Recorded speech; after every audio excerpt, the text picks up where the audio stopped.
Olá, meus irmãos e amigos. Estamos meditando nos Salmos. Hoje, o Salmo número 106. E ele tem algumas características que o aproximam do Salmo 105, que nos dá uma ideia de ter uma única autoria, esses dois salmos.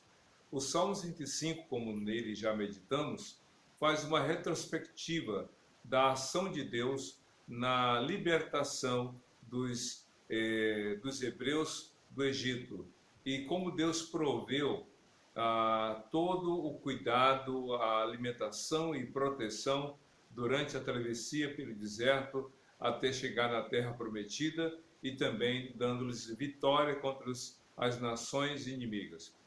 Mas o Salmo 106 segue por essa linha, daí essa semelhança, faz uma retrospectiva. O Salmo 106 traz uma abordagem da história dos hebreus, mas com um outro objetivo. Enquanto que o Salmo 105 exalta o Senhor por aquilo que ele fez com o seu povo, atendendo ao clamor, dando liberdade, livrando a escravidão, levando a atravessar o deserto, chega à terra prometida, o Salmo 106 faz também uma retrospectiva dos hebreus, até apresentando alguns outros aspectos não mencionados no salmo anterior. Porém, o objetivo é dizer, através desse salmo, como o povo hebreu não foi capaz de extrair e aprender lições para a sua vida, apesar de tudo que Deus fez. É impressionante, nos seus 48 versículos, o Salmo 106 é uma confirmação, é um registro histórico de como os hebreus foram desobedientes a Deus e não aprenderam nem com o que Deus fizera no passado e nem com o que Deus já estava fazendo no tempo presente daqueles que acompanhavam a história dos hebreus. É impressionante como hoje também nós observamos pessoas que têm uma dificuldade de enxergar a mão de Deus, a ação de Deus, a bondade de Deus. Mas a palavra de Deus está escrita para nós, para que sirva de lição. Se você ler, por exemplo, 1 Coríntios capítulo 10, de 1 a 13, o apóstolo Paulo faz uma narrativa, uma síntese de todas as dificuldades que enfrentaram os hebreus, mas, sobretudo, destaca os equívocos dos hebreus, os atos, os pecados, para dizer, olha, não façam semelhante a eles, não sejamos semelhantes a eles quanto ao que fizeram contra a vontade de Deus. Então vamos meditar de maneira breve sobre esse salmo longo, extenso, um dos mais longos salmos dos 150 que a gente encontra na Bíblia. O Salmo 106 começa com a seguinte frase: Aleluia. É interessante. Assim terminou o Salmo 105 e assim começa o Salmo 106. O que aí também nós encontramos uma outra semelhança. Como terminou o Salmo 104, começou o Salmo 105. Bendiga minha alma ao Senhor, como também terminou o Salmo 103. Então parece uma só autoria. Importante agora dizer que o Salmo começa com esta palavra, aleluia. E aleluia, se você ainda não percebeu, é a palavra cujo fonema, cujo som, quando se fala, é a mais parecida em todas as línguas. Ou seja, na maioria das línguas, corrigindo aqui para não ter equívoco, na maioria das línguas faladas no mundo inteiro, a palavra aleluia é muito próxima, seja no hebraico, em português, em inglês, em francês, em alemão e assim por diante, nós podemos encontrar esse som muito parecido. Aleluia. E aleluia quer dizer louvai ao Senhor. E aqui o salmista apresenta, já no início do salmo, algumas declarações que corroboram para essa expressão inicial, aleluia. Diz o salmo aqui, ainda no verso 1: Deem graças ao Senhor, porque Ele é bom, o seu amor dura para sempre. Deus é bom e o seu amor dura para sempre. A bondade de Deus, o amor de Deus, fazem parte dos seus atributos morais. Deus tem atributos morais: bondade, amor e santidade. Deus é bom, Deus é justo e Deus é santo. E os atributos naturais, a onisciência, onipotência, onipresença e a eternidade. Mas como é que a gente vai enxergar realmente na descrição do Salmo o amor de Deus e a sua bondade? Diz aqui o texto: quem poderá descrever os seus feitos poderosos, ou melhor, os feitos poderosos do Senhor, ou declarar todo o louvor que lhe é devido? Começa aqui a fazer um questionamento muito pertinente. Quem poderá descrever os feitos poderosos do Senhor? Quem poderá?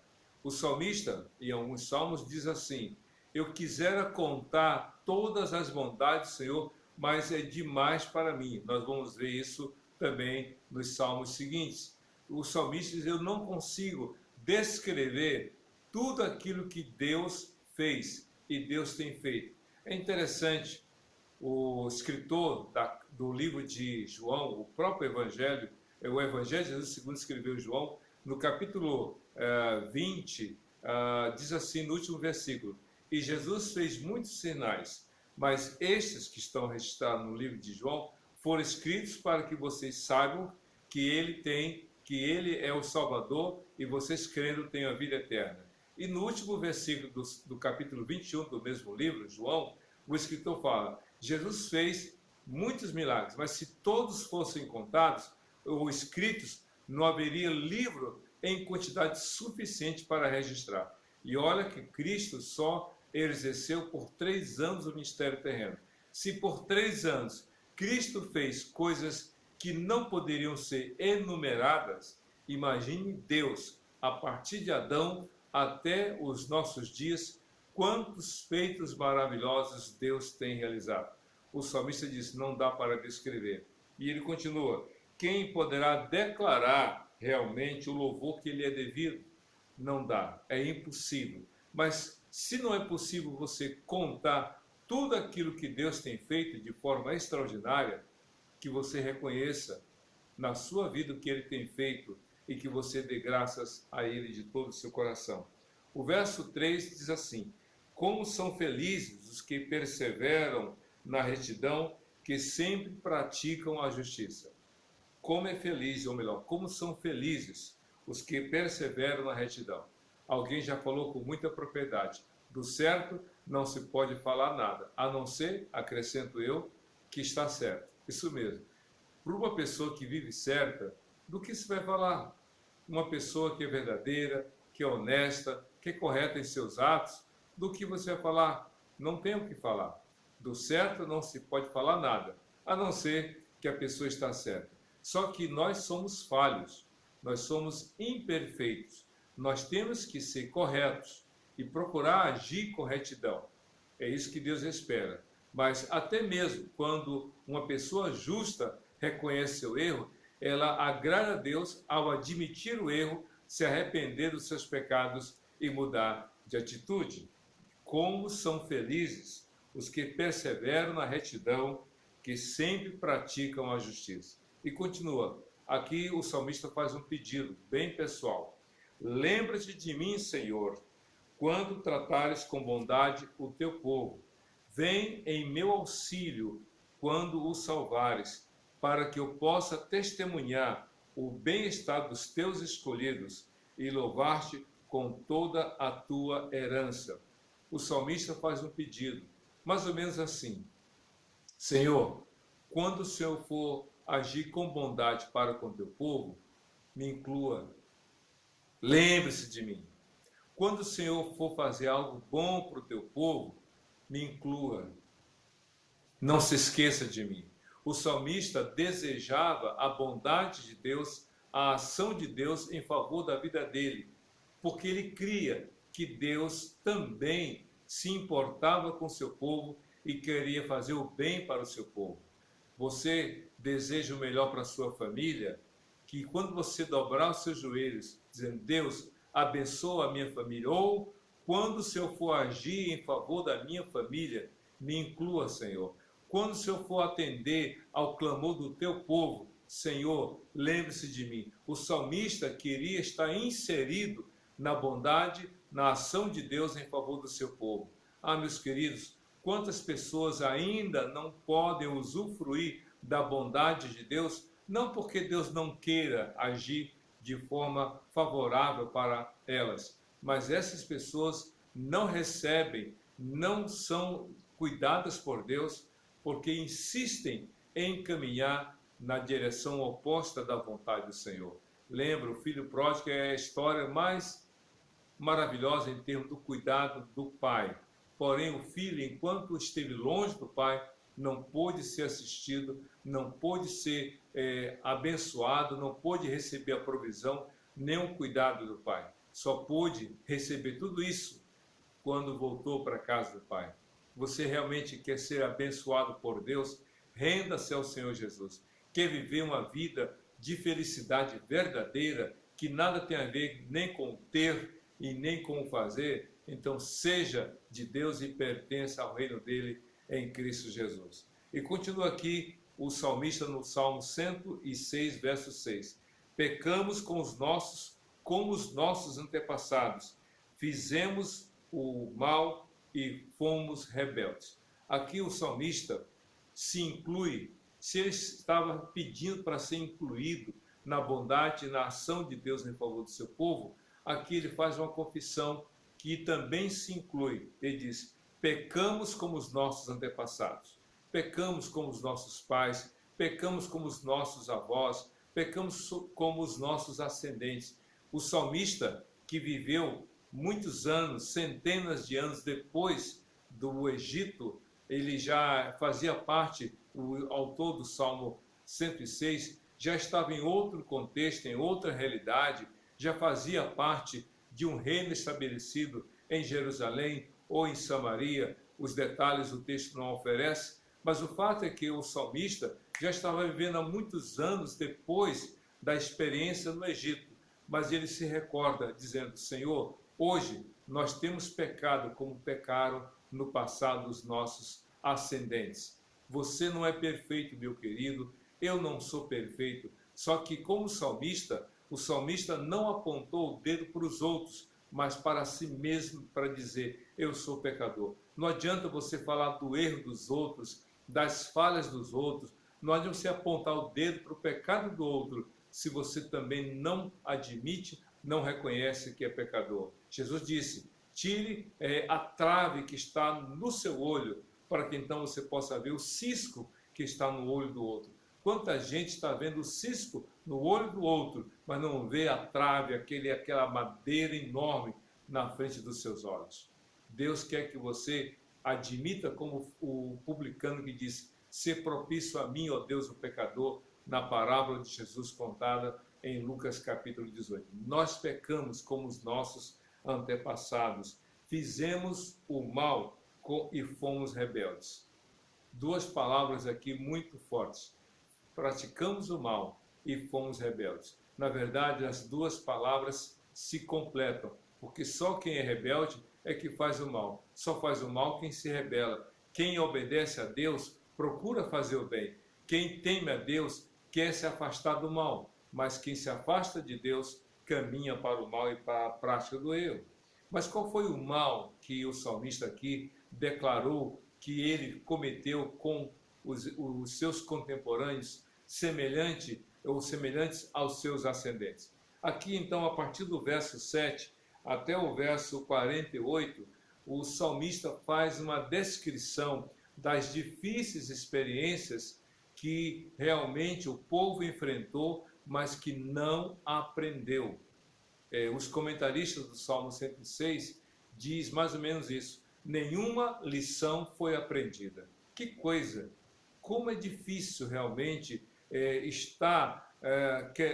poder agir em favor de uma pessoa que se rebela, que não teme, que não obedece. Como Deus realmente é amoroso, a ponto de ser paciente e esperar um sincero arrependimento de quem erra. Então aqui vou resumir o Salmo 106, a partir do verso 7, que diz assim, descrevendo os pecados dos hebreus. No Egito, os nossos antepassados não deram atenção às tuas maravilhas, não se lembraram das muitas manifestações do teu amor leal e rebelaram-se junto ao mar, o Mar Vermelho.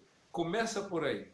Durante 430 anos, o povo reclamou de sofrimento por causa da escravidão.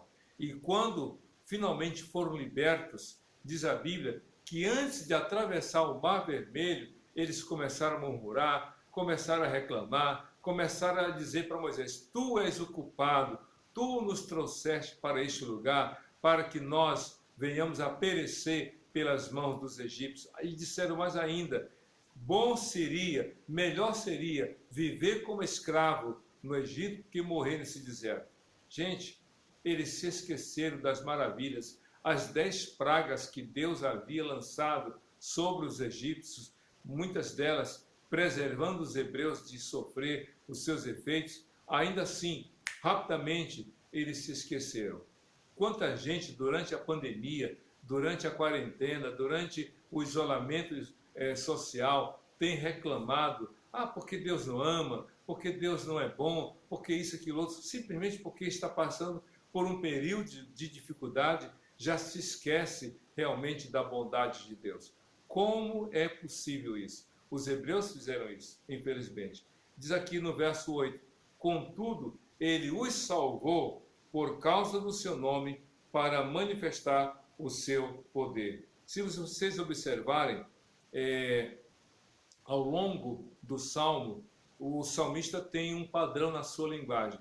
Ele fala de um comportamento de incredulidade, de rebeldia dos hebreus e de consequências, mas depois emenda, contudo, ou seja, no sentido oposto a todo ato de rebelião, de incredulidade, Deus foi paciente, Deus agiu. É o que diz aqui. Contudo, apesar da rebeldia, da incredulidade, Deus, por amor do seu nome, interveio e agiu em favor do seu povo. Porque diz aqui no verso 9, repreendeu o mar vermelho e este secou. Ele os conduziu pelas profundezas como um deserto, falando sobre a travessia do mar vermelho, como diz a Bíblia, de um lado água, do outro lado água, como muralhas feitas de água, eles atravessaram numa terra seca, em meio ao mar vermelho, de pé enxuto, como diz a Bíblia. Por quê? Porque Deus é bom, Deus é fiel, Deus não falhou com a sua palavra e sua promessa. Diz o texto, salvou-os das mãos daqueles que os odiavam, das mãos dos inimigos, os resgatou. As águas cobriram os seus adversários, nenhum deles sobreviveu. Eles creram, então creram nas suas promessas e a ele cantaram louvor. Isso mesmo, choraram, reclamaram, se rebelaram antes da travessia. E após a travessia, Miriam, com seu instrumento musical, com as outras mulheres, cantaram louvando a Deus. Olha só, é fácil louvar a Deus depois da travessia. Difícil é permanecer fiel antes do milagre acontecer. Enquanto o milagre não aconteceu, houve queixa, reclamação, mas depois da travessia, louvor e adoração. Deus olha para você e pergunta a você, você permanece fiel a mim em meio à pandemia? Você continua crendo em mim em meio às dificuldades? É isso que Deus espera de nós, que nós o adoremos mesmo.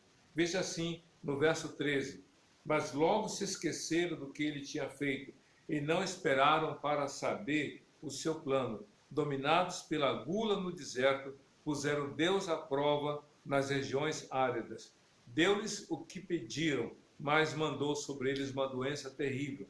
Falando novamente desse comportamento, diante de qualquer dificuldade, o povo se esquece de Deus, o povo se rebela, e aí diz a Bíblia que eles reclamaram porque faltou alimento, porque não tinham o que comer. Deus mandou codornizes, aves que eles caçaram, eles comeram, E antes que eles pudessem engolir aquele alimento, muitos deles morreram porque realmente duvidaram da provisão de Deus. No acampamento, aqui diz no verso 15, deu-lhes o que pediram, mas mandou sobre eles uma doença terrível.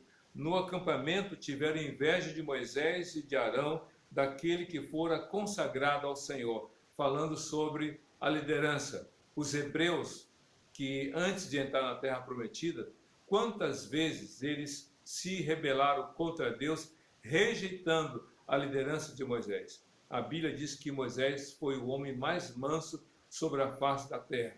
Claro, não comparando com Jesus, mas com as demais pessoas.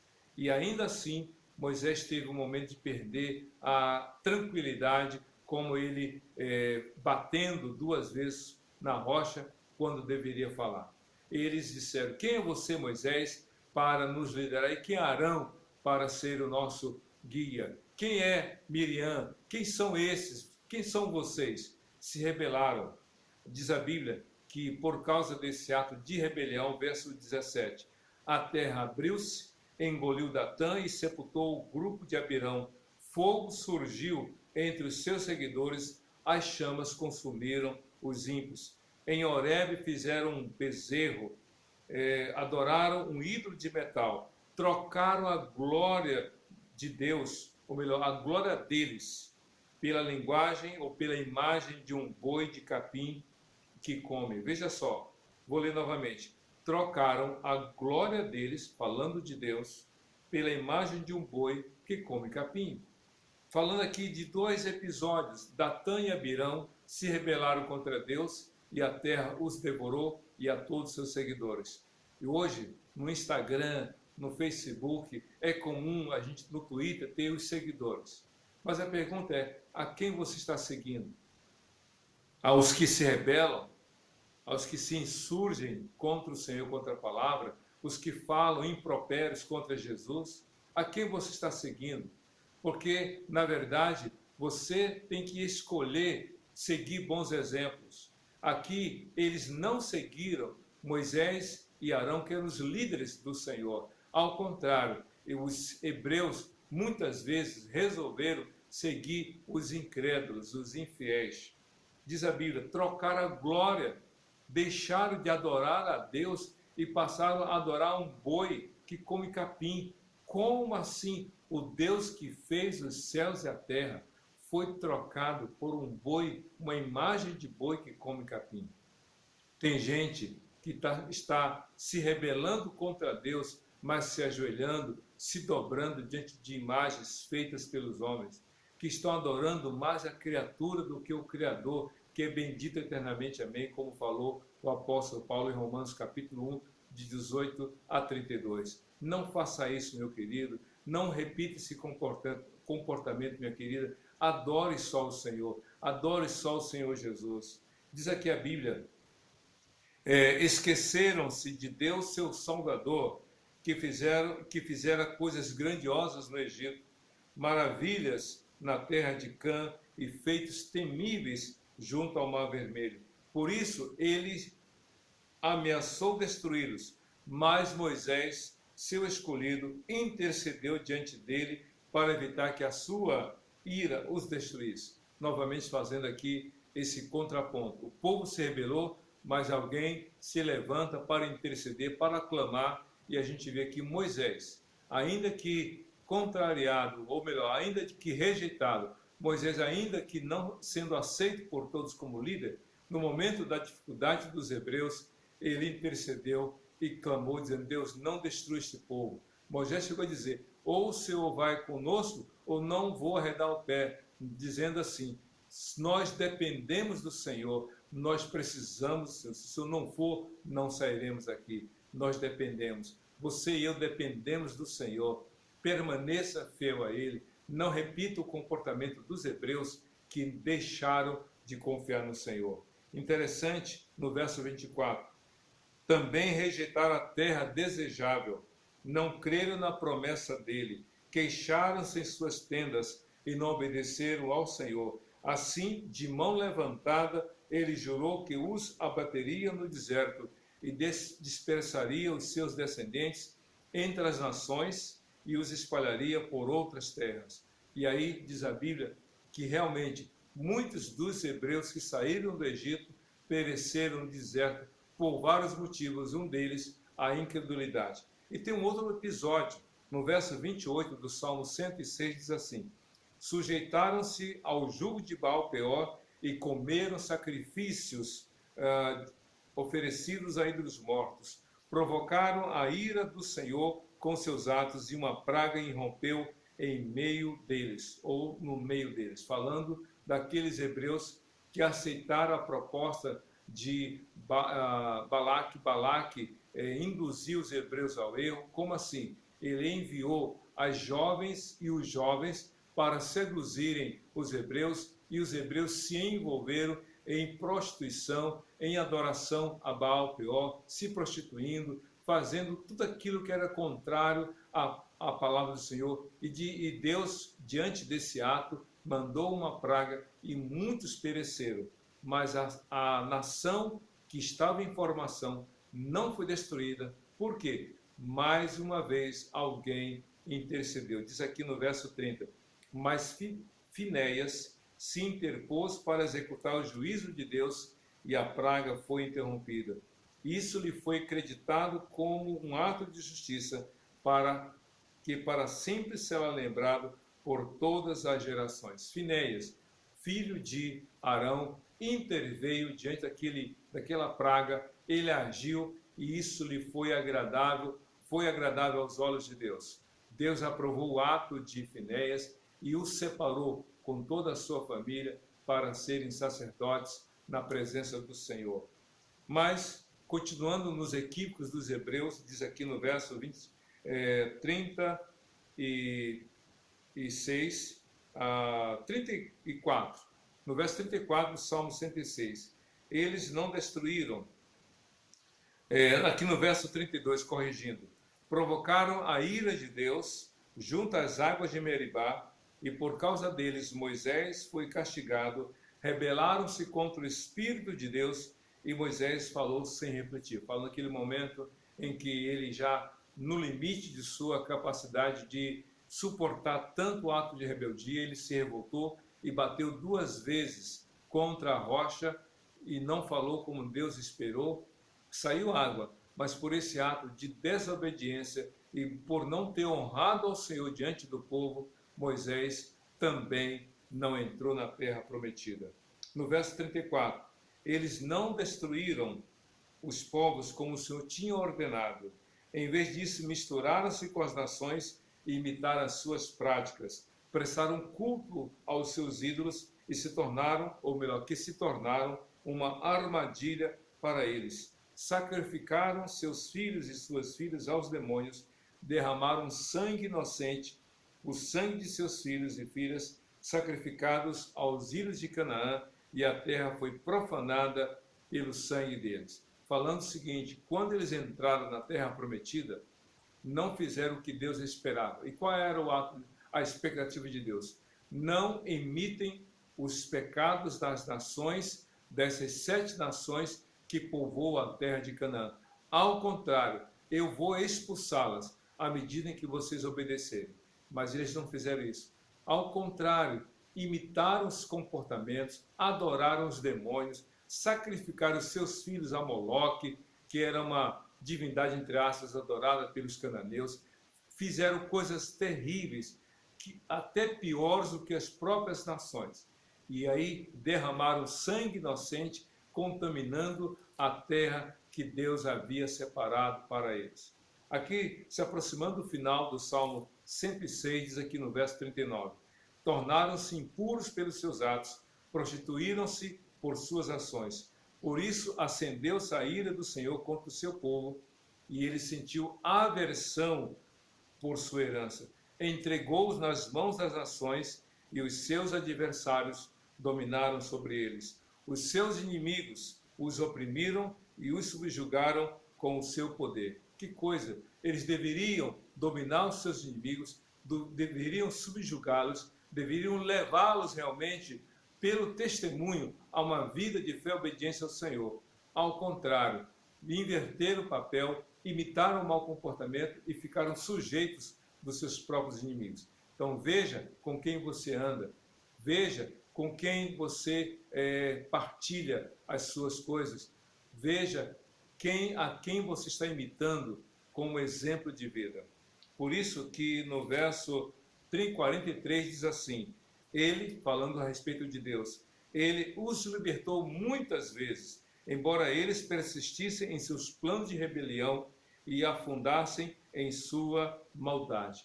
Olha só, Deus fez muito, embora eles persistissem na atitude de rebelião, em planos de rebelião e afundassem em sua maldade. Realmente, quem anda na prática do mal nunca vai sair-se bem.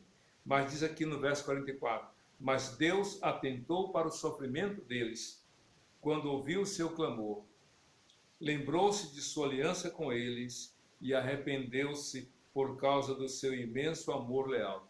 Esse arrepender-se, vou explicar aqui outra vez, já falei isso antes, quando a Bíblia diz que Deus se arrependeu, não devemos entender da mesma forma quando a Bíblia diz que Davi se arrependeu dos seus pecados, ou Paulo, ou João. Não é isso. Nós somos falhos, erramos e pecamos. Por isso que Deus espera arrependimento. Da parte de Deus, não há arrependimento como nós, porque Deus não peca. Ele é santo, é justo e amor. Mas aqui fala a tristeza profunda que Deus tem para com aqueles que cometem o pecado e ele se entristece, ou então Deus volta, Deus muda de propósito para com aqueles hebreus. É isso que a Bíblia fala do arrependimento. Ou se entristece, Deus com os erros dos homens, ou Deus revê a sua posição e não faz aquilo que havia proposto fazer quanto às consequências dos que não confiam nele. Então diz aqui no verso 46, fez com que os seus captores tivessem misericórdia deles. Salva-nos, só terminando essa parte, Deus realmente é misericordioso. Apesar de toda a rebeldia, Deus cuidou do seu povo. Por isso que no verso 47, o último versículo, o penúltimo versículo diz assim, antepenúltimo, fez com que os seus captores tivessem misericórdia deles. E aí vem o pedido do salmista, salva-nos, Senhor, nosso Deus, ajunta-nos dentre as nações, para que demos graças ao teu nome, ao teu santo nome, e façamos do teu nome a nossa glória. O salmista no início começou dando glórias a Deus e pediu a intervenção de Deus na sua história, e aqui ele pede pelo povo. E o último versículo, o 48, ele diz, bendito seja o Senhor, o Deus de Israel, por toda a eternidade, que todo o povo diga amém, aleluia. Começou com aleluia e o salmo termina com aleluia, mas no meio vem Deus, que este povo aprenda com realmente a tua obra. Meu querido, Deus tem feito coisas grandiosas, que você reconheça o que Deus fez na sua vida em Cristo Jesus e confie nele para você realmente ser feliz hoje para todo sempre. Amém e amém. Que Deus te abençoe.